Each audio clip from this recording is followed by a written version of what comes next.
بسم اللہ الرحمن الرحیم۔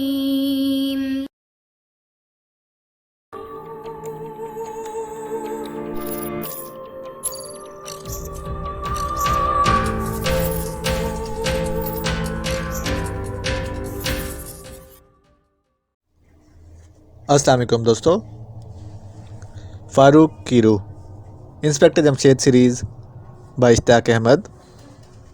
اگر آپ نے ابھی تک ہمارے چینل جاسوسی دنیا کو سبسکرائب نہیں کیا تو سبسکرائب کریں اور بیل آئیکن پر کلک کیجیے۔ ہاں، ایسا ہی نظر آ رہا ہے، انسپیکٹر جمشید نے پریشانی کے عالم میں کہا۔ لیکن آپ کس بات پر پریشان ہیں؟ میں سوچ رہا ہوں کہیں یہ ہمارے خلاف کوئی چکر تو نہیں ہے۔ اس خواب کو پھر کیا کہیں گے ہم؟ خان رحمان نے منہ بنایا۔ ہاں واقعی خواب کا معاملہ بھی ہے۔ اور پھر وہ سفید مکان کے بالکل سامنے پہنچ گئے۔ یہ ایک کافی بڑا مکان تھا۔ اس وقت تک لڑکا مڑ مڑ کر انہیں دیکھتا رہا تھا۔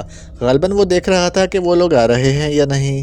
پھر انہیں نزدیک پا کر وہ ایک دم گھر میں داخل ہو گیا اور پھر دروازہ کھلا۔ انہیں دروازے میں ایک مرد، ایک عورت، دو لڑکیاں اور وہ لڑکے کھڑے نظر آئے۔ اچانک ان میں سے ایک بڑی لڑکی پکار اٹھی، آ گئے آ گئے، یہی ہیں وہ، یہی ہیں یہی ہیں۔ اس کے لہجے سے بے تحاشا جوش جھلک رہا تھا۔ اس کی آواز میں کپ کپی تھی اور آنکھوں میں آنسو تھے۔ باقی افراد کی آنکھوں میں بھی آنسو آ گئے۔ پھر وہ رونے لگے۔ ارے ارے، آپ رو کیوں رہے ہیں؟ روئے نا اور ہمیں بتائیں کیا بات ہے۔ یہ کہتے ہوئے انسپیکٹر جمشید گاڑی سے اتر آئے۔ ان کے ساتھ باقی لوگ بھی اتر گئے۔ آئیے آئیے، اندر آ جائیں، آپ وہی، بالکل وہی، بلکہ 100% وہی ہیں۔ لڑکی چلا اٹھی، کون وہی؟ آپ کیا کہہ رہے ہیں؟ فاروق نے تیز لہجے میں کہا۔ اس کی نظریں فاروق پر جم گئیں۔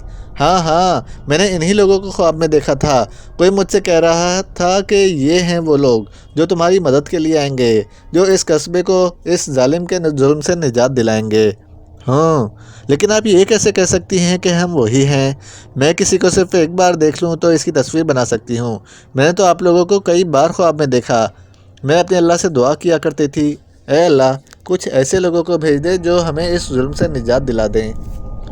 اللہ نے مجھے وہ خواب دکھایا۔ میں نے گھر والوں کو وہ خواب سنایا۔ پہلے تو انہیں یقین نہ آیا۔ جب میں نے دوسرے دن بھی وہی خواب دیکھا اور پھر انہیں بتایا تو انہیں بھی یقین آنے لگا۔ تیسرے دن انہیں پوری طرح یقین آ گیا۔ پھر میں نے، وہ کہتے کہتے رک گئی۔ پھر میں نے کیا؟ پھر میں نے آپ لوگوں کی تصاویر بھی بنائیں اور بنا کر گھر والوں کو دکھائیں۔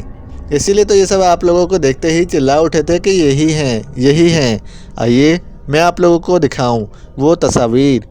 وہ گھر کے اندر داخل ہوئے۔ گھر کشادہ تھا۔ وہ اس کے صحن میں پہنچ کر رک گئے۔ لڑکی تیر کی طرح ایک کمرے میں گئی، بڑے سائز کے کاغذ اٹھا لائی اور پھر وہ ان کے سامنے کر دیے۔ اس وقت مارے حیرت کے ان کا برا حال ہو گیا۔ وہ 6 تصاویر تھیں، ان میں سے ہر ایک کی ایک تصویر، اور لڑکی واقعی اپنے فن میں ماہر تھی، کیونکہ تصاویر بہت واضح اور صاف تھیں، صاف پہچانی جا رہی تھیں۔ اتنے میں ماں باپ ان کے لیے چارپائیاں بچھا چکے تھے۔ وہ ان پر بیٹھ گئے۔ تب ماں نے کہا، میں ان کے لیے چائے بناتی ہوں۔ نہیں، آپ ہمارے لیے زحمت نہ کریں، ہمارا ابھی چائے کا وقت نہیں ہوا۔ آپ تفصیل بتائیں، معاملہ کیا ہے؟ وہ کون ہے جو آپ پر ظلم کر رہا ہے؟ اس کے بارے میں پورے قصبے میں کوئی نہیں جانتا کہ وہ کون ہے، کہاں رہتا ہے۔ بس اس کے آدمی اچانک ظاہر ہوتے ہیں اور جسے جی چاہتا ہے اٹھا کر لے جاتے ہیں، اسے خوب مارتے پیٹتے ہیں اور 2-3 دن بعد چھوڑ دیتے ہیں۔ وہ زخموں سے چور گھر آتا ہے۔ کیا وہ کوئی مطالبہ نہیں کرتا؟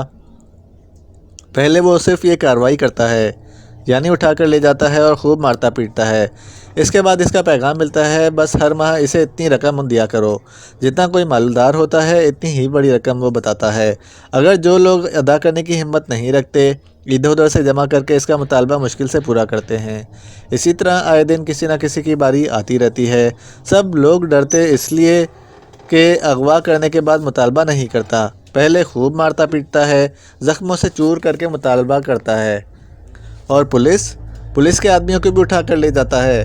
ان کے ساتھ اتنی رعایت کرتا ہے کہ انہیں مارتا پیٹتا نہیں، صرف دھمکی دے کر چھوڑ دیتا ہے۔ اور دھمکی یہ ہوتی ہے کہ اگر اس کے راستے میں آنے کی کوشش کی تو آئندہ زخموں سے چور کر کے چھوڑے گا۔ تو پھر پولیس دارالحکومت سے بھی مدد لے سکتی تھی، وہاں سے پولیس فورس منگوائی جا سکتی تھی، فوج منگوائی جا سکتی تھی، سب کچھ ہو سکتا تھا۔ آخر پولیس کے بڑے آفیسروں نے ایسا کیوں نہیں کیا؟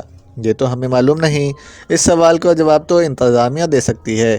خیر آپ لوگوں میں سے تو کسی فرد نے کوئی جرم نہیں کیا، اللہ اپنا رحم فرمائے، اسی خوف سے تو ہم کانپ رہے ہیں۔ گویا آپ لوگ بچے ہوئے ہیں؟ جی ہاں، اللہ کی مہربانی سے بچے ہوئے ہیں۔ ہم تو بس رو رو کر دعائیں کرتے رہتے ہیں کہ اللہ ہمیں اس کے ظلم سے محفوظ رکھے۔ ہم نمازوں کے بعد دیر تک دعائیں کرتے رہتے ہیں، شاید اسی لیے ہم اب تک محفوظ ہیں، اور آپ لوگوں کا آنا اشارہ ہے اس بات کا کہ اللہ نے ہماری دعائیں قبول فرما لیں۔ لیکن ہم دیکھ رہے ہیں آپ لوگوں کے پاس تو کچھ بھی حفاظتی انتظامات نہیں ہیں، نہ آپ کے پاس کوئی خاطر خواہ اسلحہ نظر آ رہا ہے۔ آپ لوگ تو بالکل عام سے لوگ ہیں، اتنے تھوڑے سے افراد ان لوگوں کے خلاف کیا کر لیں گے؟ آپ فکر نہ کریں، اللہ نے چاہا تو ہم آپ لوگوں کو ان کے ظلم سے ہمیشہ کے لیے نجات دلا کر دم لیں گے۔ آپ صرف یہ بتائیں کہ اٹھا کر لے جانے کا اس کا معمول رات کا ہے یا دن کا؟ اس کا کوئی معمول طے نہیں، رات کو بھی اس کے آدمی آ جاتے ہیں اور دن کو بھی۔ اوہ اچھا، پولیس اسٹیشن کا نمبر معلوم ہے آپ کو؟ اس سے کیا ہوگا، نمبر معلوم ہے تو بتا دیں، اصل میں اس کا کوئی وقت تو مقرر ہے نہیں۔ اب ہم یہاں سے چلے جائیں اور اس کے آدمی آ جائیں تو ہماری آمد کا پھر کیا فائدہ ہوگا؟ لیکن اگر آپ تمام وقت یہاں رہیں گے تو بھی پھر آپ اس کے خلاف بھلا کیا کر لیں گے؟ اس کی آپ فکر نہ کریں، ہم ذرا حالات کا جائزہ لیں، پھر دیکھیں گے کہ کیا کیا جا سکتا ہے۔ آپ نمبر بتائیں۔ مرد نے پولیس اسٹیشن کے نمبر بتا دیے۔ انہوں نے نمبر ملائے۔ کچھ دیر بعد ایک بہت کھردری آواز سنائی دی۔ یہ پولیس اسٹیشن ہے، کیا بات ہے؟ ایک بہت ہی اہم معاملہ ہے، کیا آپ فوری طور پر یہاں آ سکتے ہیں؟ ہم کسی کے باپ کے نوکر نہیں ہیں۔ کون ہو تم؟ اس نے بہت ہی بدتمیزی کے عالم میں کہا۔ پہلے تو آپ اپنا تعارف کرا دیں، آپ کون ہیں؟ پھر میں اپنا نام بتاؤں گا۔ میں ہوں انسپکٹر شالاری۔ انسپکٹر شالاری صاحب، آپ کے قصبے میں کیا اندھیر مچی ہوئی ہے؟ آئے دن لوگوں کو اغوا کر لیا جاتا ہے، انہیں زخموں سے چور کیا جاتا ہے اور پھر ان سے دولت لوٹی جاتی ہے۔ یہ یہاں ہو کیا رہا ہے؟ تم ہو کون بدتمیز انسان، حق کا مطالبہ کرنے والا؟ پتہ بتاؤ، میں آ رہا ہوں تم سے ملنے، پھر دیکھوں گا کیسے حق کا مطالبہ کرتے ہو۔ پتہ بتائیں، انسپکٹر جمشید نے دبی آواز میں کہا۔ مرد نے پتہ بتا دیا۔ انہوں نے پتہ دہرا دیا۔ اگر اپنے باپ کے بیٹے ہو تو وہیں رہنا، فکر نہ کرو، یہیں ملیں گے۔ ایسے میں بے شمار گھوڑوں کی ٹاپوں سے علاقہ گونج اٹھا۔ وہ آ گئے، ان سب کے منہ سے مارے خوف کے نکلا۔ پریشان ہونے کی ضرورت نہیں، آپ لوگ اندرونی کمرے میں چلے جائیں اور دروازہ اندر سے بند کر لیں، ہم ان سے بات کرتے ہیں۔ وہ آپ کی کوئی بات نہیں سنیں گے، بس مجھے لے جائیں گے، مرد نے تھر تھر کانپتی آواز میں کہا۔ آپ فکر نہ کریں اور جو ہم نے کہا ہے وہ کریں، فرزانہ نے جلدی سے کہا۔ اور آپ لوگوں کے پاس تو کوئی اسلحہ بھی نہیں ہے، ہیں بھی بہت تھوڑے سے، بس آپ دیکھتے جائیں ہوتا کیا ہے، یا پھر یوں کریں کہ آپ چھت پر چڑھ جائیں اور اوپر سے گھر کے باہر کی طرف دیکھیں، اس طرح آپ کو ضرور اطمینان ہوگا۔ یہ بہتر رہے گا، کیا ہم زینے کا دروازہ بند کر لیں، کہیں کوئی کسی طرف سے نکل کر اوپر نہ آ جائے؟ ٹھیک ہے، آپ ایسا ضرور کریں۔ اور ہاں، آپ نے اب تک اپنا نام نہیں بتایا۔ میرا نام محمد احمد خیر آبادی ہے، میرے بیٹے کا نام احمد حسین ہے، بیوی سلمہ خانم کہلاتی ہیں، اور یہ تینوں عائشہ رابعہ ہیں۔ شکریہ، اب آپ لوگ اوپر جائیں، ہم دیکھتے ہیں انہیں۔ ان کے اوپر جانے کے بعد انہوں نے گھر کا دروازہ کھول دیا اور باہر نکل آئے۔ گھوڑے سوار ابھی دور تھے۔ خان رحمان، ان حالات میں تم کیا کہتے ہو؟ کہیں ان کے پاس خطرناک اسلحہ نہ ہو؟ اس وقت تو خیر وہ خطرناک اسلحہ ساتھ نہیں لائیں گے، انہیں کیا معلوم کہ یہاں ان کے راستے میں رکاوٹ ڈالی جائے گی۔ ہاں، جب دوبارہ آئیں گے تو اس وقت ہو سکتا ہے ان کے پاس ساز و سامان ہو، لیکن پھر بھی ہمیں پوزیشن تو لے لینی چاہیے۔ بالکل، یہ ضروری ہے، لیکن ہم دیکھ رہے ہیں کہ یہاں درخت نہیں ہیں، صاف میدان ہے، پہاڑی سلسلہ دور دور تک نظر آ رہا ہے۔ ان حالات میں ہم بھی کیوں نہ چھت پر چڑھ جائیں، پھر جو بھی دروازے کی طرف آئے گا ہم اسے نشانہ بنا سکیں گے، اور اگر ان کے پاس بم وغیرہ ہوئے تو وہ چھت پر بس ایک بم گرا دیں گے۔ اس صورت میں ہم ان لوگوں کو تو کیا خود کو بھی نہیں بچا سکیں گے۔ ہاں، اس بات کا بھی امکان ہے، تب پھر ہم مکان کے اندر رہ کر ان کا سامنا کیوں نہ کریں، دروازہ تھوڑا سا کھول دیا جائے اور موقع محل دیکھ کر اس کی اونٹ سے فائرنگ کر دی جائے۔ انہیں تو اس طرف سے کسی فائر کے آنے کی امید ہی نہیں ہوگی، لہٰذا اس وقت تو اس سے کام چل جائے گا، اس کے بعد سوچ لیا جائے گا کہ کیا کیا جائے۔ فرزانہ نے جلدی سے جلدی کہا۔ بالکل ٹھیک فرزانہ۔ اور پھر وہ مکان کے اندر داخل ہوئے، دروازے کے دونوں طرف کھڑے ہو گئے اور اپنے اپنے پستول انہوں نے ہاتھوں میں لے لیے۔ اب وہ باہر دیکھ بھی سکتے تھے اور آسانی سے فائر بھی کر سکتے تھے، جبکہ خود کو بچانے کے لیے دروازے کی اونٹ لے سکتے تھے۔ اب گھوڑوں کے ٹاپوں کی آواز کافی نزدیک آ گئی تھی۔ کیا خیال ہے جمشید، ہم ایک ساتھ 6 فائر کریں یا ایک ایک کر کے؟ پہلے ان سے بات کرتے ہیں، پھر میں اشارہ دوں گا۔ اور پھر گھوڑے عین دروازے کے سامنے آئے۔ انہوں نے دیکھا وہ 15 کے قریب تھے۔ اس گھر میں محمود احمد خیر آبادی رہتا ہے، وہ باہر آ جائے ورنہ ہم خود اندر داخل ہو کر اسے اٹھا لے جائیں گے۔ آپ لوگ کیا چاہتے ہیں؟ انسپکٹر جمشید بولے۔ یہ کون بیوقوف ہے جسے اتنا بھی پتہ نہیں کہ ہم کیا چاہتے ہیں؟ ہم جانتے ہیں یہ گھر محمود احمد خیر آبادی کا ہے۔ اس کے پاس باپ دادا کے زمانے کی کافی دولت ہے، کاروبار کر کے بھی اس نے بہت دولت کمائی ہے، لہٰذا اس دولت میں سے صحبات گرداوری کا بھی حصہ ہے۔ صحبات گرداوری، یہ نام ہم پہلی بار سن رہے ہیں۔ لو اور سنو، کہہ رہا ہے ہم صحبات گرداوری کا نام پہلی بار سن رہے ہیں۔ سارے قصبے کے ایک ایک کونے پر صحبات گرداوری کا نام گونج رہا ہے اور اسے پتہ ہی نہیں۔